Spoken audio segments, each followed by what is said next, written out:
ചേലക്കരയിൽ 1 രൂപയ്ക്ക് ബെഡ്ഷീറ്റ് 500 പേർക്ക്.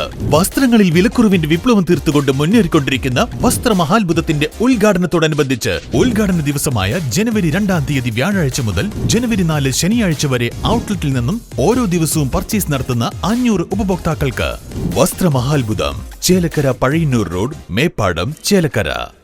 ഒറ്റപ്പാലം സ്റ്റേഷനിലെ വാഹനവും പോലീസുകാരന്റെ വാഹനവും നശിപ്പിച്ച യുവാവ് അറസ്റ്റിൽ.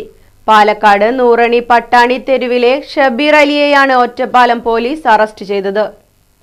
പോലീസ് സ്റ്റേഷന് മുൻപിൽ നിർത്തിയിട്ടിരുന്ന പോലീസ് വാഹനത്തിനും ഉദ്യോഗസ്ഥന്റെ കാറിനും നേരെയായിരുന്നു ആക്രമണം.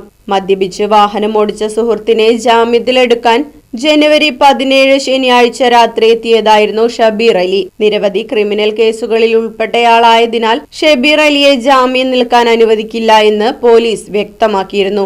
ഇതേ തുടർന്നായിരുന്നു പോലീസ് വാഹനത്തിന്റെ മുൻവശത്തെ ഡോറിനോട് ചേർന്ന കണ്ണാടി നശിപ്പിച്ചത്. CPO രാജീവിന്റെ കാറിലെയും കണ്ണാടി തകർക്കുകയും ഒരു ഭാഗം മുഴുവൻ കല്ലുകൊണ്ട് വരച്ച് കേടുപാട് വരുത്തുകയും ചെയ്തു.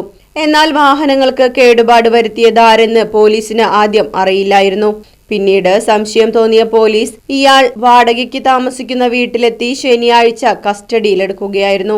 ഇയാളുടെ പേരിൽ വധശ്രമം, കളവ്, പിടിച്ചുപറി, കഞ്ചാവ് കടത്ത് ഉൾപ്പെടെ പാലക്കാട്, മലപ്പുറം ജില്ലകളിലായി 32 കേസുകളുണ്ടെന്ന് പോലീസ് അറിയിച്ചു. പൊതുമുതൽ നശിപ്പിച്ചത് ഉൾപ്പെടെയുള്ള വകുപ്പുകൾ പ്രകാരമാണ് ഈ സംഭവത്തിൽ കേസെടുത്തിട്ടുള്ളത്.